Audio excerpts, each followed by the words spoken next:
GC Malhotra साहब मेरे साथ मौजूद हैं, पूर्व महासचिव हैं लोकसभा के, और ये एक बेहतर व्यक्ति हैं जो ये बताएंगे कि क्या इस देश में वन नेशन वन इलेक्शन संभव है, और अगर है तो जो संवैधानिक और कानूनी मसले हैं उनका सेटलमेंट कैसे होगा। मल्होत्रा साहब, मैं आपका बहुत आभार प्रकट करता हूं कि आपने समय दिया। मैं आपसे इन दो बिंदुओं पर जवाब चाहता हूं। धन्यवाद ब्रजेश जी। अब एक्चुअली दो कमेटियां इस इशू के ऊपर बन चुकी हैं। रामनाथ कोविंद जी की कमेटी थी, उन्होंने इस पे विचार किया, स्टेक होल्डर से बात की और ऐसा पाया कि स्टेक होल्डर्स मैक्सिमम जो हैं वो रिकमेंड कर रहे हैं कि वन नेशन वन इलेक्शन, क्योंकि इससे खर्चा बहुत बचता है और गवर्नेंस में भी बड़ा इजी रहता है।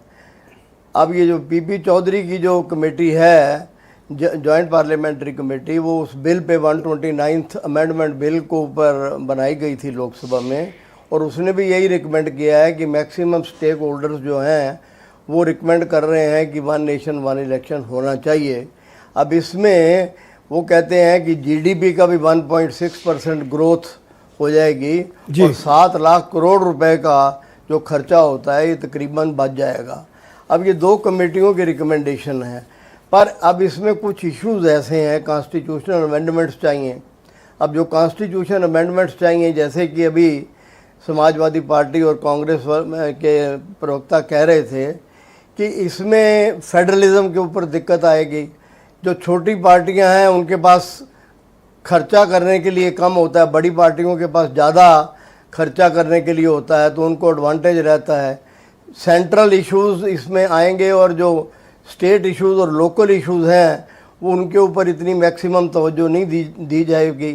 तो इसलिए जो फेडरल स्ट्रक्चर को देखते हुए, और कहीं ये ऐसा ना हो कि अमेंडमेंट के वक्त बेसिक स्ट्रक्चर आड़े में आ जाए, तो कुछ चीज़ें देखनी पड़ेंगी इसके बारे में कि ये फेजेस में अगर हो तो ज़्यादा अच्छा है।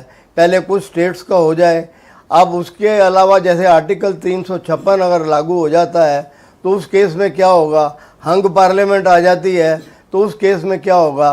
तो नो कॉन्फिडेंस के साथ में कंस्ट्रक्टिव वोट ऑफ कॉन्फिडेंस पहले बना के देख लिया जाए। अगर ये हो जाए, अब 7 कंट्रीज़ हैं जहाँ पर ये लागू है, जर्मनी है, बेल्जियम है, साउथ अफ्रीका है, इंडोनेशिया है।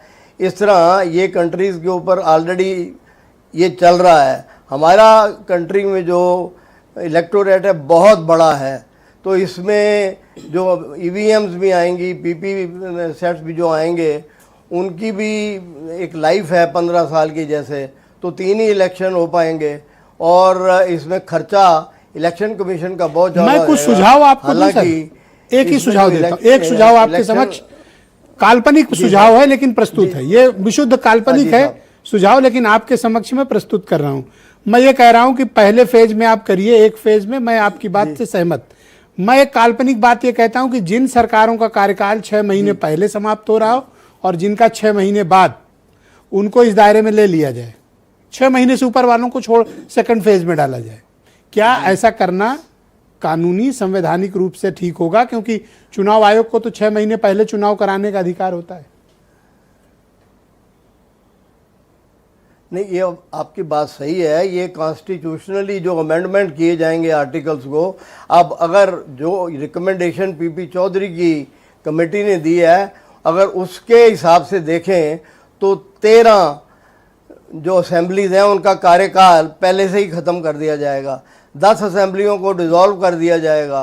तो अगर इतना बड़ा करने की वजह से जो 27 में हुई उनका कार्यकाल 2 साल का है, 28 में हुई तो 1, इस तरह कार्यकाल जो आप सजेस्ट कर रहे हैं कि 6 महीने वाला किया जाए, तो ये 2 फेजेज में करने वाली बात हो जाएगी। और जब कॉन्स्टिट्यूशन को अमेंड ही करना है तो इस तरीके से भी किया जा सकता है जिसमें विरोधाभास कम हो, क्योंकि ओपोजिशन को साथ में लेके चलना पड़ेगा, तभी ये संभव है। इसमें फेडरल एक सुझाव और आपके समक्ष प्रस्तुत करता हूं सर, छोटा सा सुझाव है। स्ट्रक्चर को वन नेशन 2 इलेक्शन सर, एक इलेक्शन सिर्फ विधानसभाओं का देश भर में हो और एक इलेक्शन पार्लियामेंट का हो। इससे रीजनलिज्म भी बचेगा, क्षेत्रवाद भी बचेगा, स्थानीय मुद्दे भी बचेंगे और आप पर्पज को सॉल्व भी कर पाएंगे। ये शुरुआत में अगर ये भी ठीक है, अगर पार्लियामेंट तो का पार्लियामेंट का तो कमेटी लोकसभा राज्यसभा का इकट्ठा होता ही है, जी तो स्टेट लेजिस्लेचर्स का एक्चुअली दिक्कत तो स्टेट लेजिस्लेचर्स में ही है, क्योंकि 67 तक 52 से लेके ये वन नेशन वन इलेक्शन चलता रहा है। अब जिस वक्त डिसोल्यूशन किया असेंबलीज का और लोकसभा 70 में डिसॉल्व हुई, तब से ये स्ट्रक्चर जो है बदल गया और सेम इलेक्शन। तो आपके मुताबिक ये फिलहाल कॉम्प्लिकेटेड है, करना भी है तो फेज मैनर में करना चाहिए, ये आपके कहने का मंतव्य मैं मानूं सर? मैं भी यही समझता हूँ। जी जी जी, बहुत शुक्रिया सर, कृपया हमारे साथ बने रहिए सर। तो उससे जी कुछ इस कार्यक्रम को मैं थोड़ा आगे बढ़ाऊंगा और